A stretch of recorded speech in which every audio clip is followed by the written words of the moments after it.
5-6 तासापासून हे आंदोलन या ठिकाणी चाललेलं आहे. अनेक रुग्ण आहेत, पेशंट आहेत आणि मला असं वाटतं की 5-6 तासापासून हे आंदोलन चाललेलं आहे. शासनाची जी आपली भूमिका आहे ती शासनाची भूमिका आहे. मी फास्ट ट्रॅकमध्ये सगळी केस दिलेली आहे. शाळेचे मुख्याध्यापक असतील, त्यांचे काय काय कर्मचारी आहेत त्यांना सस्पेंड त्या ठिकाणी केलेलं आहे. ज्या पोलिसांनी दिरंगाई केली त्यांच्यावरही कारवाई होणार आहे.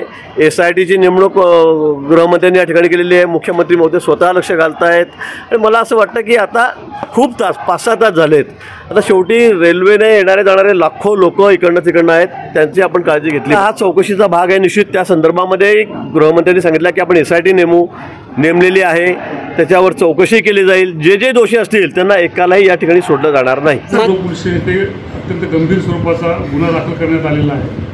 गुन्हा दाखल झाल्यानंतर 3.5 तासामध्येच जो संबंधित आरोपी आहे त्याला अटक करण्यात आलेला आहे.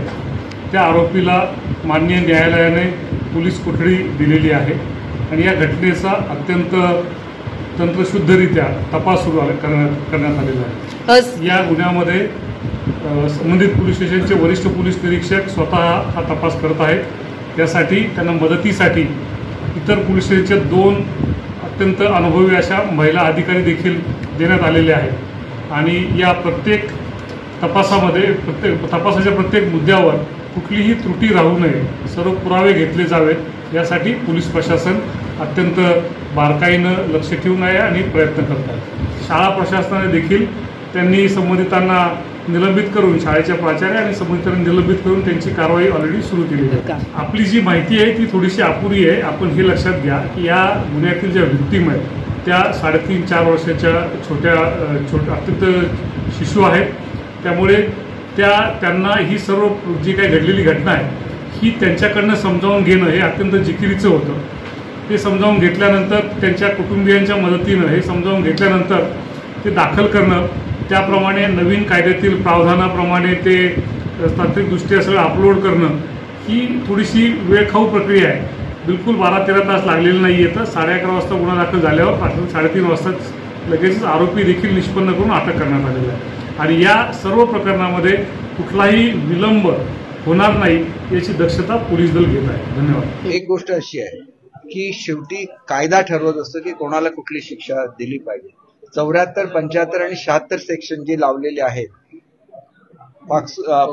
पोक्सो जो ऍक्ट आहे याच्यामध्ये ह्या सेक्शनमध्ये एका सेक्शनमध्ये 3 वर्षाची, एका सेक्शनमध्ये 10 वर्षाची आणि एका सेक्शनमध्ये 6 महिन्याची अशी म्हणून 13.5 महिन्यांची शिक्षा आहे. ही 13.5 महिन्यांची शिक्षा म्हणजे ॲज गुड ॲज जन्मठेप आहे. तर आम्ही वर्षांची शिक्षा म्हणजे जवळजवळ जन्मठेप आहे. म्हणजे हे लक्षात घेऊ.